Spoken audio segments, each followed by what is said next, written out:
Once Einish's skull was securely shut in the cage of mesquite branches, Tudwal reached in and offered to cut the thongs that bound his hands and feet.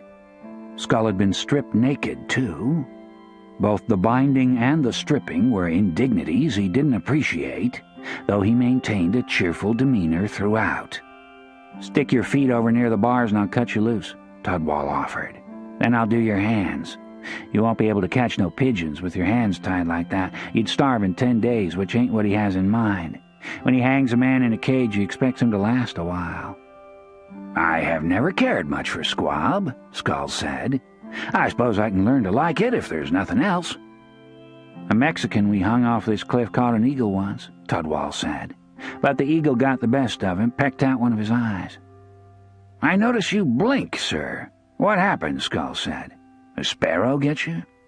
"Nothing. I was just born a-blinking," Tudwal said.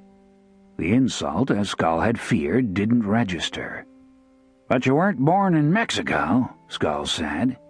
"You sound to me like a man who was probably born in Cincinnati or thereabouts." Tudwal was startled. How did the man know that?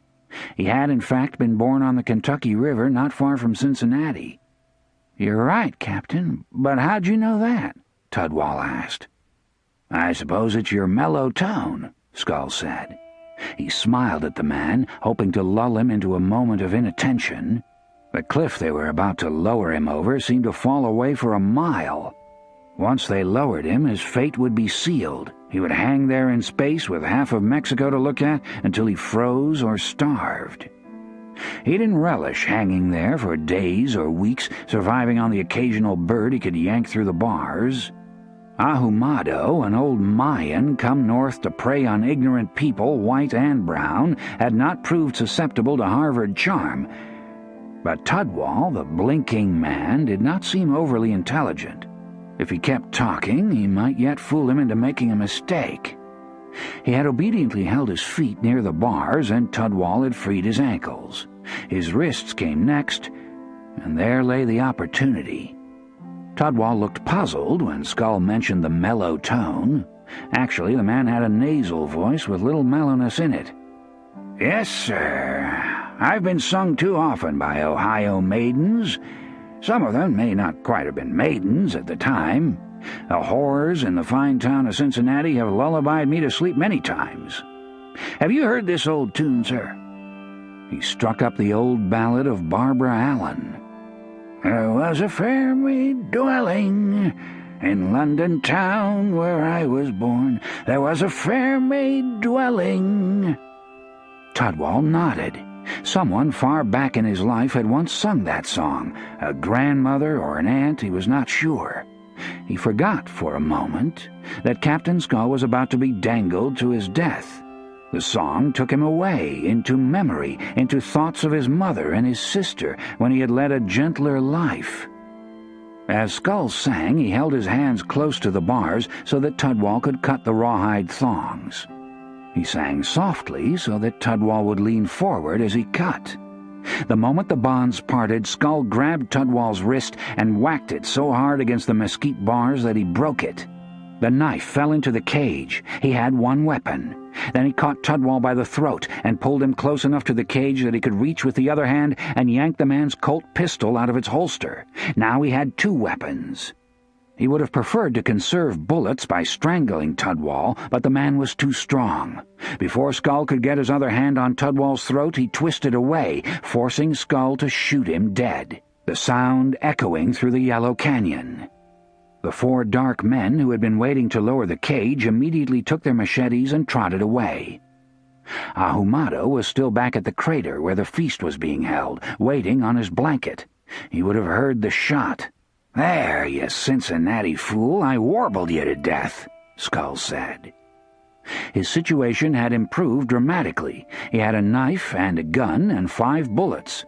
On the other hand, he was in a flimsy cage on top of a 500-foot cliff, and he was naked. The bindings that held the mesquite cage together were hardened rawhide. Skull began to hack at them, but the knife was dull and the rawhide hard as iron. Tudwal's horse stood near. If he could cut himself free, he might have a chance, but the rawhide was so resistant and the knife so dull that it might take an hour to free himself. and he didn't have an hour. "You goddamned fool, why didn't you sharpen your knife?" Skull said. "Not only did you have a Cincinnati voice, you had a goddamned weak Kentucky brain." It annoyed him. He had worked a miracle, killed his captor, and yet he wasn't free. Then, with a moment to breathe, he remembered another of Papa Franklin's fine sayings: "Haste makes waste." He looked more closely at the jointure of the wrappings. He didn't need to hack the cage apart. If he could just break the wrappings at one corner of the cage, he could squeeze out and run. He still had 5 bullets. It seemed good policy to sacrifice 1 or 2 of them to free himself. He immediately tested the decision and was well pleased with the result. 2 bullets and the wrappings blew apart, and he squeezed through and stood up. His fighting spirit rose. By God, he was out! He squatted briefly over the body of Tudwall, but found only 2 more bullets in a pocket of the man's dirty tunic. But the man at least wore clothes.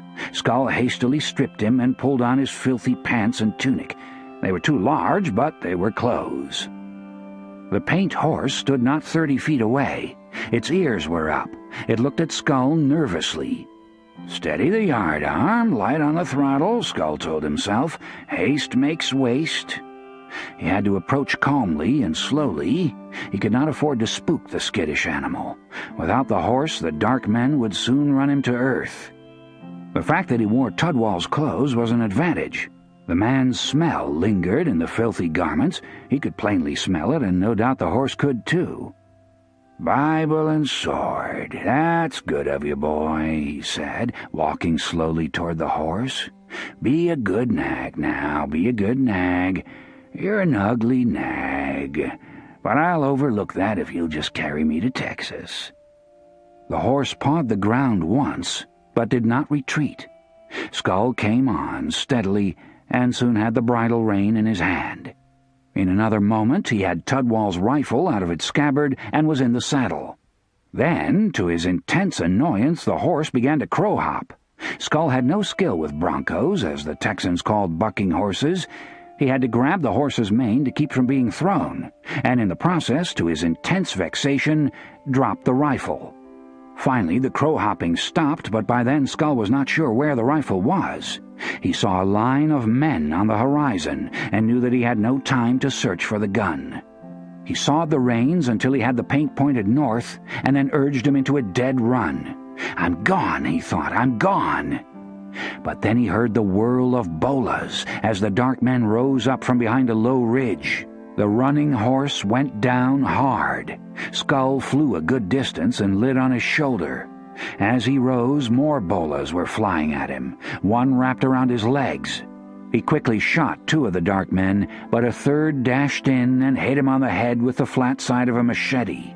The sky swirled above him as it might if he were on a fast carousel.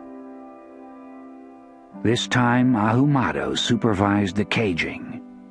The 3 other cages were pulled up and the pecked-at corpses in them flung over the cliff. Skull was put in the strongest cage.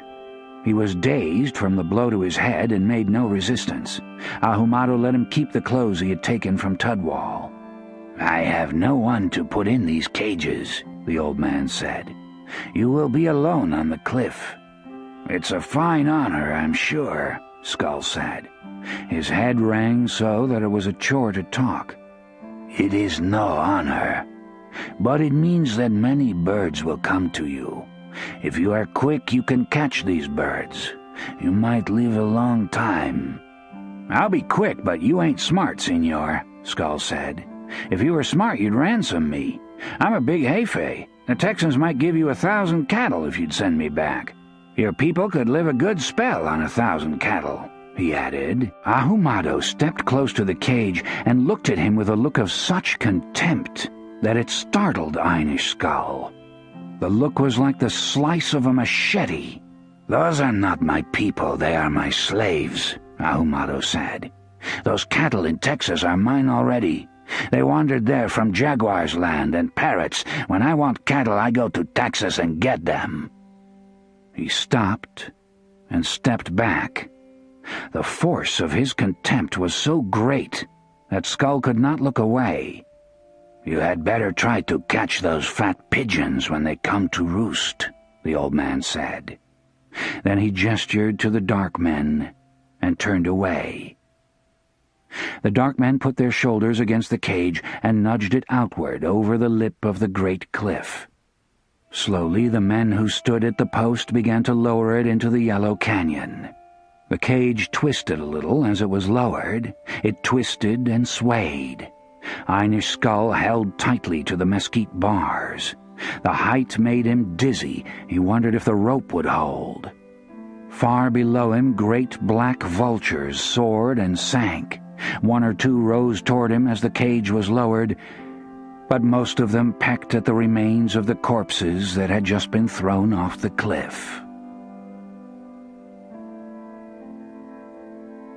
Augustus McCrae, broken-hearted because of Clara's marriage, resorted much to the bottle or jug as the 6 rangers proceeded west in search of Captain Einish's skull. It was vexing to call, damn vexing. He was convinced they were on a wild goose chase anyway, trying to find one man in an area as large as West Texas, and a man besides who might not appreciate being found even if they did find him.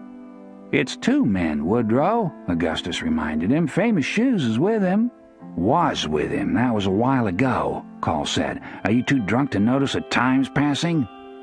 They were riding through the sparsely grassed country near the double mountain fork of the Brazos, well beyond the rim of settlement. They had not even come upon a farm for over a week. All they saw ahead of them was deep sky and brown land. "I ain't drunk at all, though I would be if there was whiskey to be had in this country," Gus said. "I doubt if there's a jug of whiskey within 200 miles of here." "That's fine," Call said. "You were drunk enough to last you while it was available." "No, Woodrow, it didn't last," Gus said. "Maybe Clara didn't really marry. She likes a joke, you know. She might have just been joking to see what I'd do." Call didn't answer. The conjecture was too foolish to dignify. Augustus had lost his girl, and that was that. The other rangers were jolly, though, all except Long Bill, who had not expected to leave his pearl so soon. Imagining domestic delights that he was not at home to experience put Long Bill in a low mood. Young Jake Spoon, though, was so jolly that he was apt to be irritating. The mere fact that he had survived 2 weeks in the wilderness without being scalped or tortured convinced him that rangering was easy and himself immortal. He was apt to babble on endlessly about the most normal occurrence, such as killing an antelope or a cougar. The weather had been warm, which particularly pleased P.I. He did most of the camp chores with will and skill, whereas young Jake had adequate will but little skill. The 3rd morning out, he girthed Gus's young horse too tightly. Gus was too hungover to notice. He mounted and was promptly bucked off, a circumstance that didn't please him. He cussed young Jake thoroughly, plunging the young man into a state of deep embarrassment. Dietz, the black man, was the happiest and least troublesome member of the troop. Dietz liked being a scout far better than he liked being in town. The reason being, Call suspected, was because in town there were always men who might abuse him because of his color. "Why are you so darn hard to convince, Woodrow?" Gus asked. "I've known you forever, and I've never been able to convince you of a single thing." "No, you've convinced me of one thing for sure," Call said, "and that's that you're foolish about women. I expect Clara turned you down because she knew you were too fond of whores," he added. "Not a bit of it," Gus retorted. "She knew I'd give up whores in a minute if she'd marry me." Nonetheless, the thought that what Call said might be true made Augustus so unhappy that he wanted to get down and beat his head against a rock. They had only been in Austin 2 days. What happened with Clara happened so fast that when he thought back on it, it was more like a visit in a dream than something real. He wanted to believe that when they returned to Austin again, things would be as they had always been, with Clara in her father's store, unmarried, waiting for him to rush in and kiss her. Long Bill Coleman rode up to the 2 captains in hopes of getting some things clarified. He had quickly come to regret his gallantry in allowing himself to be conscripted for the new expedition.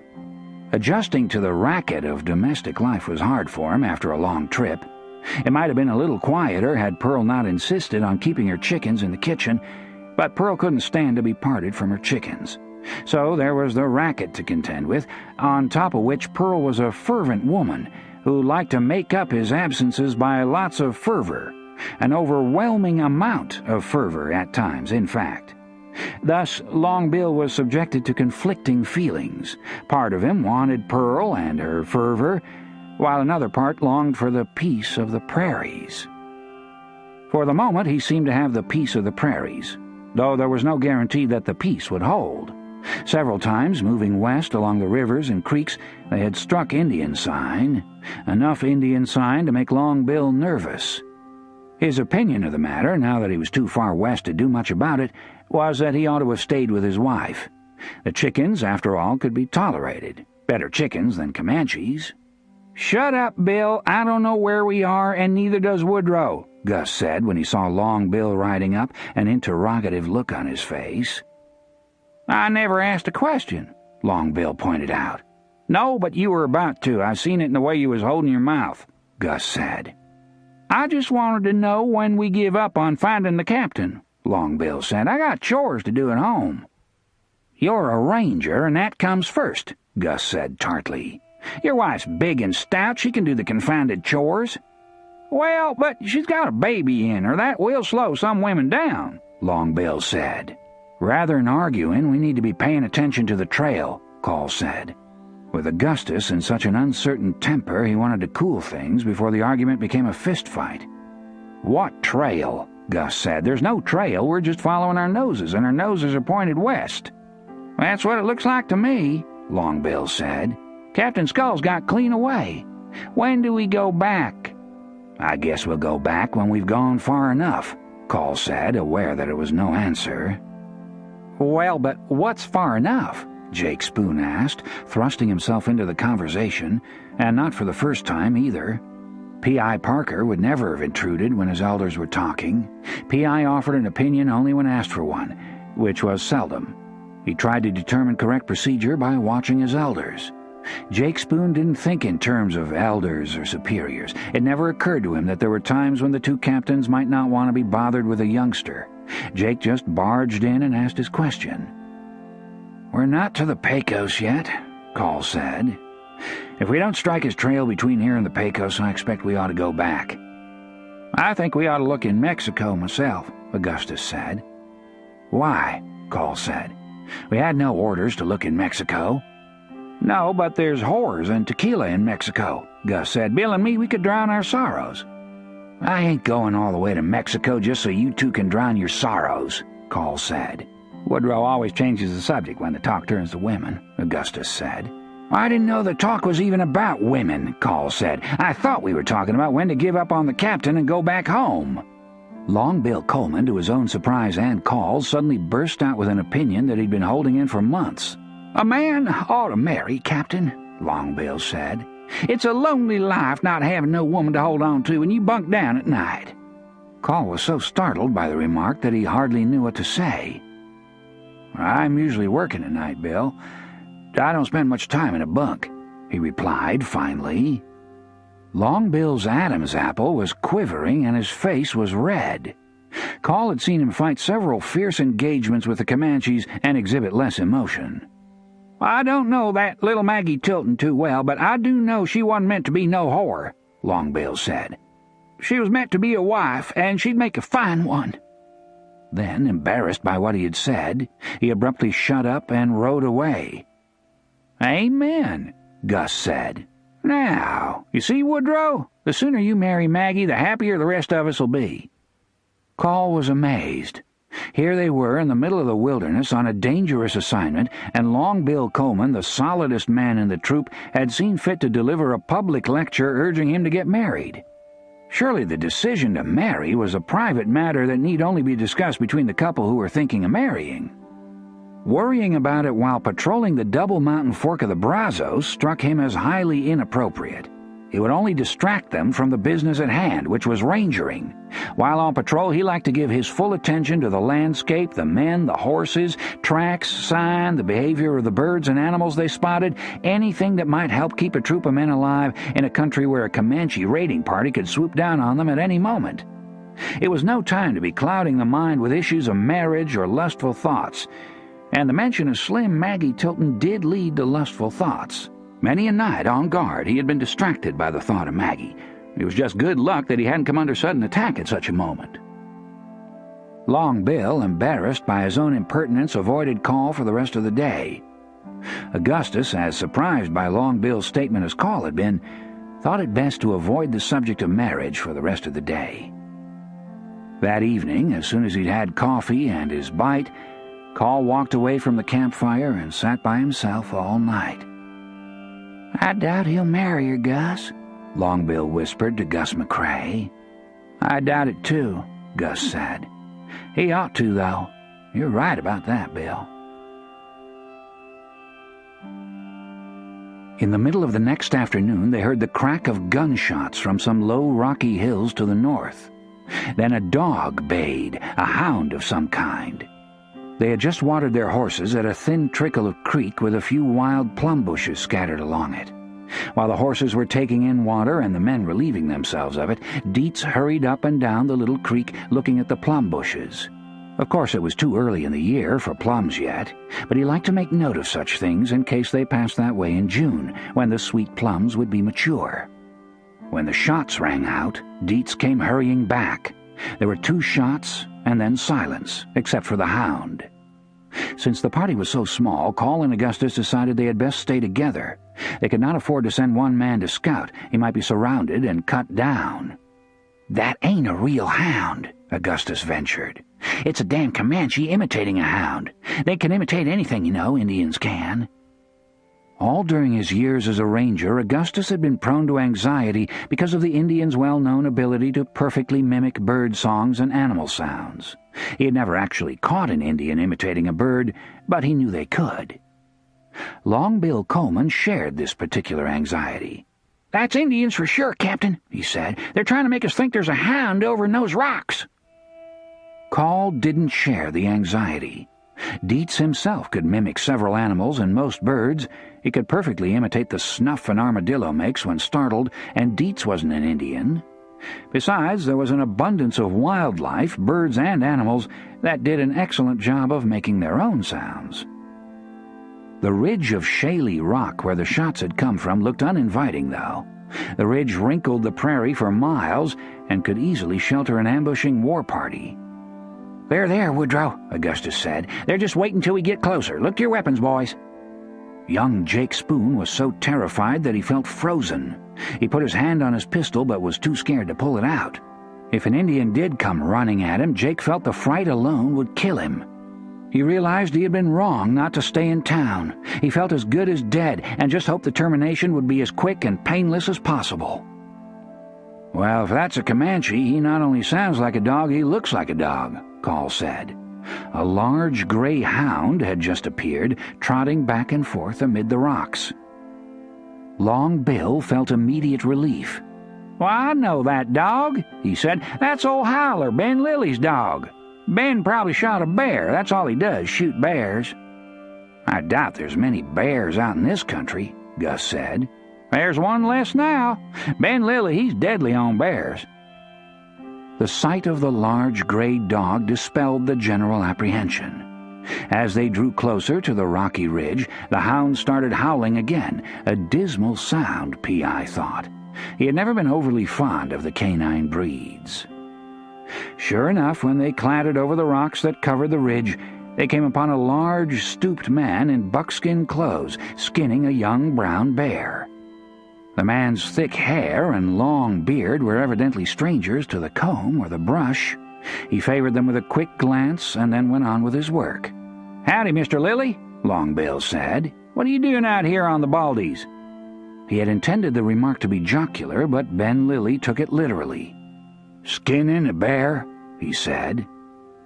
"That bear's not much bigger than a cub," Augustus said. "If his ma's around here, I expect she'll be wanting to eat us."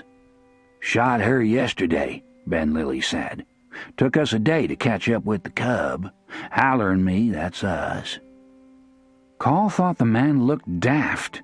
What use was a dead bear in a place so remote? Of course he could eat some of the meat, but why take the skin, which was heavy and awkward to transport? Where would he take it anyway? Yet the man seemed content at his task. He even began to whistle as he skinned, and he clearly had no interest in the Rangers. "Well, if you shot his ma, where's her skin?" Augustus asked. He, too, was puzzled by the skinning. How many bear skins could a man use? "Buried," Ben Lilly said, a little testily. "I bury skins. Then if I get caught in a blizzard, I can dig up one of my skins and wrap up." "You best be worrying about Indians, not blizzards, Mr. Lilly," Longbill said. "If Buffalo Hump was to catch you, I expect he'd throw you on a campfire and cook you." Ben Lilly disregarded that remark completely. He finished with his skinning and sat down on a rock. He plunged his hunting knife into the ground to cleanse it, then took out a whetstone and began to sharpen the knife. The fact that his task was concluded seemed to put him in a sociable mood. "You can have this bear meat," he informed them. "I don't eat much bear." Dietz had been hoping for such an offer. He immediately got down and began to inspect the carcass, meaning to secure the tenderest cuts. But what was tender on a bear? "We've been sent to look for Captain Einish's skull," Call said. "He was last seen going south with one scout. Have you seen or heard of him?" The name Skull seemed to excite the man. He looked at the group with interest for the first time. "I know Skull," Ben Lilly said. "Took on a hunt once over east. He wanted to shoot bear, and we shot him. One bear got into the cane brakes, and Skull crawled in after him and shot him. He was a small fella. He went right into that cane and shot that quick little bear." "That's him. He's a hunter," Augustus said. "We need to find him if we can." Ben Lilly was carefully folding the bloody bearskin. "Ain't seen Skull since that hunt over east," he said. "I'd know him if I seen him, but I ain't seen him. I expect they took him in the big raid." All the rangers were startled by the remark. "Big raid? What big raid?" Gus asked. Ben Lilly looked at them with genuine astonishment. "The big raid," he repeated. "Ain't you seen any dead? I buried 6 dead just yesterday back up this creek. 6 dead trying to farm where they oughtn't to farm. Took me all morning to bury 'em. I'd have caught this cub sooner if I hadn't had to do that burying." "We've been on the trail for 2 weeks," Call said. "We don't know anything about a raid. Was it Comanches?" "It was Buffalo Hump," Ben Lilly said. "He came down off the plains with a passel of warriors, 1,000 or more." 1,000 braves? "I doubt it," Call said. "People always think there's more Indians than there are when the Comanches attack." Ben Lilly hoisted his bearskin onto one shoulder and picked up his gun. Then he whistled for his dog. "Go east," he told him. "See how many dead you find. There's dead along every creek. I don't know how many men he came with, but he struck Austin and nearly burned it down. This wasn't just a few scalp snatchers. Buffalo Hump came for war, and he made it." All the rangers were stunned by his last statement. "Struck Austin? Are you sure?" Longbill said. "Struck it and burned most of it," Ben Lilly repeated. "Killed everybody he saw, that's what I heard." Then, without waiting for further comment or discussion, he took his gun and his bearskin and walked away. He took no more interest in the troop of rangers. "Do you believe him, Woodrow?" Longbill asked. "My wife's in Austin, my Pearl." "I don't know why he'd lie to us," Call said. "Clara," Gus said. "My lord, I wonder if she was gone when they struck." "I wonder if Maggie hid where I told her to," Call thought. "Woodrow, we have to go back," Augustus said. "If they burned Austin, Clara might be dead." Longbill remembered the captive they had rescued, Maudie Clark, now demented. What if the Comanches caught Pearl and left her in the same state? "Captain, let's go back," he said. Augustus looked across the emptiness they had just crossed.